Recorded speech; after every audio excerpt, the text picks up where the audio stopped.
Hey, friends, welcome back to another episode of the Joy at Home podcast. We've been talking for a few episodes all about hard conversations, and we've talked about what to do when you're non confrontational. We've talked about how to have a hard conversation with God. And if you haven't already done so, feel free to go back and listen through those episodes. They were fantastic, tons of wisdom for you to take in those last two episodes. Today is a biggie, and I am looking so forward to it. It's a topic that we, as wives, especially, we need to talk about, we need to dive into. Today, we're going to talk about having hard conversations with your spouse, specifically around the topic of sex. And today's guest, Mary Whitman-Ortiz, is a relationship coach who's passionate about empowering healthy sexuality inside of marriage. As a Christian sex educator, author, and speaker, she helps couples globally, and she's regularly featured on TV as a relationship expert. She also trains ministry leaders and mental health professionals to facilitate sexual healing and wholeness. God brought healing to sexual wounds from her past, so she knows firsthand the joy of restoration and freedom. Mary is happily married to Tim. They love to jet ski and travel together. Welcome to the podcast, Mary. Thank you. I'm so glad to be here. It is great to have you. I want to start off by asking, how long have you and your husband been married? And tell me just a little bit about what your marriage kind of looks like and how that works. Oh my goodness. So we've been married almost 10 years. We've been together over 10. Um, we fall into somewhat traditional roles as far as just how we manage tasks around the household and our lives, but I feel so equal as his partner. And I have the privilege and opportunity to know both sides of this because I was formerly married in a situation that was not honoring, and I did not feel like an equal partner. So I am so loved and supported and cherished, and I can speak that from experience. That is so wonderful. It's incredible how God continues to show me that he uses things for good. And having walked through hard things in the past, it's like we look back and we reflect on that. We see how God was with us in all of that. And we learn and we grow from that. So that's awesome because I actually did not know that about you. So you truly have seen both sides of the coin here. So, what conversations, what hard conversations have you and your husband had to work through? And how have those particular personal experiences helped you to connect with and help other women? Well, I'll start with one that's a little humorous, and maybe other wives go through this. My husband, in the early days, would interrupt me when I was talking. And it absolutely flipped the switch in me. And I became this other person because I'm like, wait, I'm talking. I didn't even pause. I can understand if I paused in between sentences, but no, I didn't pause. So why did you interrupt me? Now, I've come to find out, A, he may be a little ADD, and B, he is president owner of a company. He has over 100 employees, and so he is just used to this rapid fire type of thing. So we've had to dialogue back and forth on what I need in order to feel valued. And I don't mind reminding him he's much better, but I also don't mind reminding him just because we're different. So that's okay. I Now that I know he really loves me and it's just a skill that he's learning, then we work on that. Something else that we had to work through was, when is a good time for us to talk? I am a quick talker. If something happened, I want to deal with it immediately. He is not that way. I would talk everything out at dinner, and he wants to talk it out over morning coffee. So that took a little bit of adjusting. I kind of rearranged my schedule to be available in the morning, and then also to realize in the evening he wants to unwind. He loves his little man cave on the back porch with a little fire pit and all that. So he's got his groove, and I could learn what that is. And then, of course, differences around sex, because I actually am a woman. He actually is a man. So right from the get-go, there will be differences. I mean, this plays out into what is my drive? What are my needs? How am I aroused sexually? And it's so different, men and women, but we're able to talk about it without fighting or building walls. So it's kind of a, aha, that's you, and a, aha, that's you. So we're able to find ways that we want to learn about each other. And that makes all the difference right there. That's so great. I think that good communication is key. And I'm excited to dive deeper into the sex part in just a second. But it's so funny to me how a lot of times in a marriage, you'll find one spouse is this and one spouse is that, like total opposites. And then you got the whole Sure. man woman thing going on, and we communicate differently. Sometimes there's an extrovert and an introvert, or a saver and a spender, Oh, or yeah. someone with a much higher drive and a much lower drive. And so I feel like marriage is a prime example of a place where hard conversations truly have to happen. Why, Mary, do you feel like topics like these hard conversation topics like money and kids and specifically sex are so difficult to talk through? Like, what is the struggle here?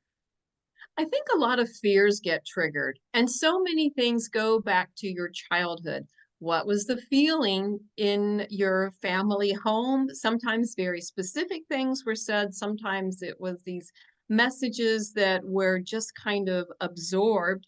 And if there was frustration, if there was, oh no, it's payday, what are we going to do? Then those kind of messages got passed on. And as a child, it's normal to you. So you bring it forward into your adult relationships.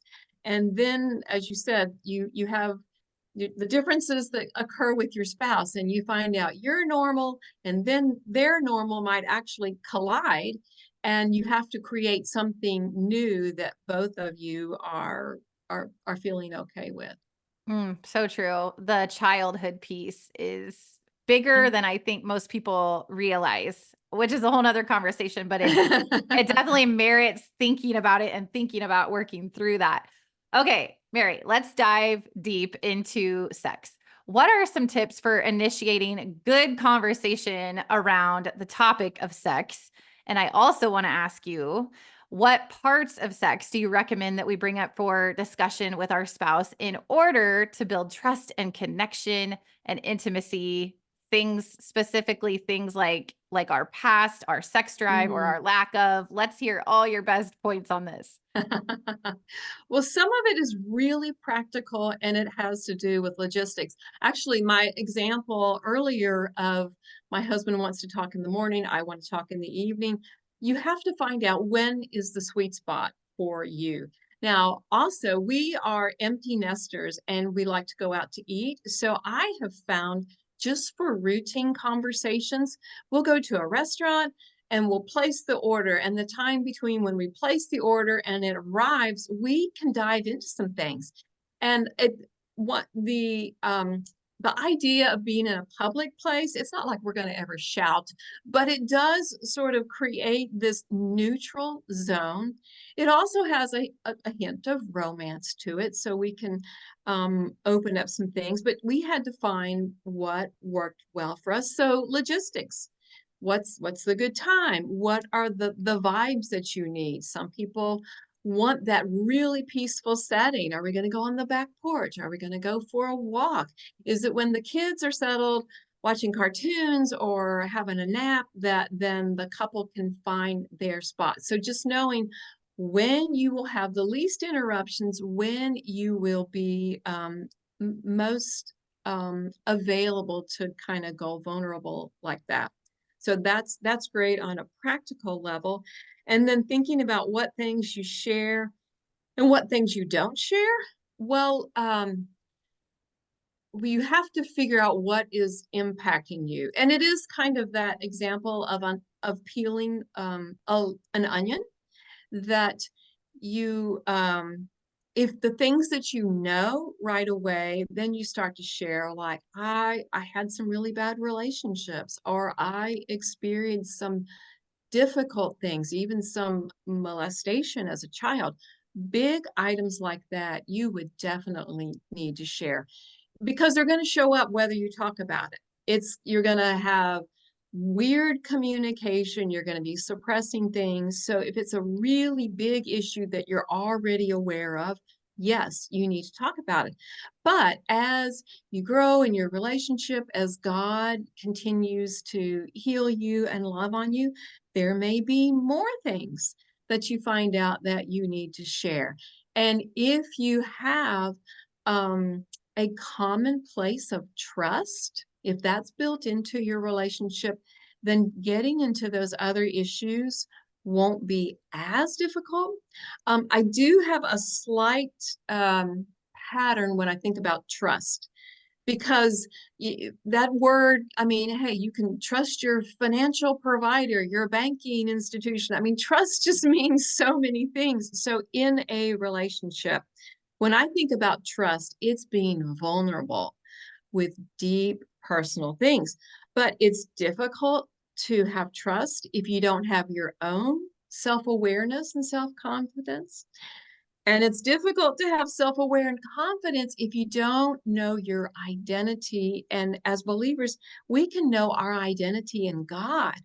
So even though knowing your identity in God may seem like it has nothing to do with helping your sex life, it actually is very connected. And just knowing that you won't get 100% of your identity done before you get 100% of health in your sex life done, but they can be growing at the same time. The more I'm comfortable with who I am in God, the more I'm comfortable with showing up in my relationship and having some of those deep talks.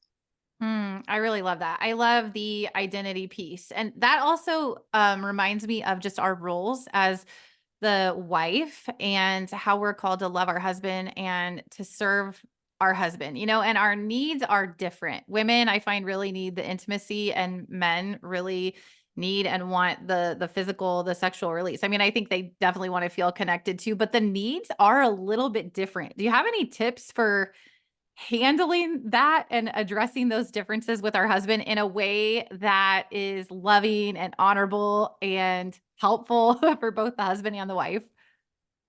Sure. I think sometimes for men, but women also, but men primarily, sex can be a shortcut to intimacy. And they can get that need met through sex, but actually they're shortchanging themselves and the marriage because there's so much more to intimacy than sex. And women sometimes feel like we've got to talk some more. We need to talk a little bit more before she can give herself to sex. And if she starts to realize, wow, this is such a gift from God that will bond us, and I don't have to like fight for my voice to be heard quite as much because I can trust the pattern that God made, then it's easier for her to give herself to sex maybe a little faster. For women, it is definitely a mental yes before it is an emotional yes, and before it is a physical yes. So she's got a lot going on up here, but that means she's also very, very powerful because it's her thoughts. And we are called to be the manager of our own thoughts and to take every thought captive to the obedience of Christ. So we're called to do it, but we're also equipped to do it. That's good stuff, Mary. Okay, what about the really, really, really hard topics? Like, for example, different different positions during sex and things like pornography, if that's a thing, and things like, say, the woman wants to have another baby and maybe the man does or doesn't, like really hard things. What about that stuff? Well, I certainly would keep in mind when it's easier to have the conversations so that you're not just spilling out or venting or turning into this other person when you are talking, because they could be polar opposite viewpoints, and we want to be really mindful and respectful of that. My suggestion would be get clear in yourself. What is your objective? What is your goal? And remember that besides positions and do we have another baby or those kind of details. The goal, the number one goal for a marriage is to be closer. And as long as that's what's driving you, then you can learn a lot and still get closer, even if you have some different perspectives. I appreciate your insight on that. Again, I think that good communication is key. What if we are having a conversation with our husband and something comes up that makes us feel uncomfortable? For example, what if he or we or something comes up that we're sharing about our past or something about his past and it makes us feel really uncomfortable? Are there any topics or any certain things that are better left unsaid, better that we don't ask about? The short answer is it's not if, it's when. So uncomfortable will happen. And once again, they're a different person, different experiences, different ways of processing. So all of those things will definitely happen. And the more that you are okay with them being different than you, then the more your spouse will be okay with you being different. We were not meant to be identical. We were meant to enrich each other with these different points of view. If you feel uncomfortable, then check what is causing the fear within yourself. Are you slipping into any of those rejection mindsets? I'm not good enough. I always have to perform. I can't do anything to please this person. A lot of times, those thoughts are from childhood, are from previous relationships, and our poor spouse just gets saddled with that. So, identifying what fear has been triggered within you is really going to help. And then you can say, this makes me uncomfortable. You're not shaming them, you're not shutting down, you're being actually really vulnerable, which creates more trust, which creates more closeness. Now, it may feel awkward, especially if that's really new territory, but your spouse has the opportunity when they hear that you're uncomfortable. They may not know what to do with that. And so it's just a learning point of you can both be uncomfortable at different times, but still be there for each other and say, we're going to get through this moment. We're not going to get stuck here. We're absolutely believing for who we are on the other side of this place that feels a little awkward. That's good. How often do you feel like, and where do you feel like repentance and forgiveness are a piece of this and how that kind of plays into the building of the trust?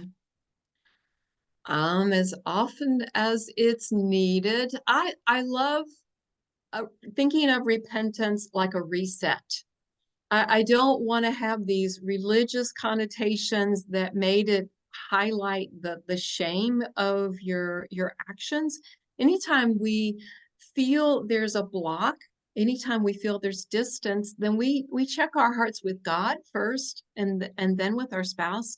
And if we've held on to fear instead of love, that's the opportunity to repent because God has given us this model of covenant living and it how we get to interact as a husband and wife. He um he modeled that for us. I mean, of course, he's given us the example from the garden with Adam and Eve and how they were naked and unashamed. So being able to trust, being able to say, I messed up, I was afraid, I let fear guide my thoughts, my words, my actions, and I'm sorry to you. I've repented to God. I mean, anything that we can do like that, once again, builds more trust and builds more closeness. That also makes me think of the word self control because I feel like self control is a part of all that we're talking about today. What does that bring up for you? Sure. I mean, God has not given us a spirit of fear, but power, love, and a sound mind. And some translations say self control. So he wants us to feel empowered. I know that's kind of a modern word, but when we know who we are in God, when we know our identity, we're no longer living as orphans, we're living as his children.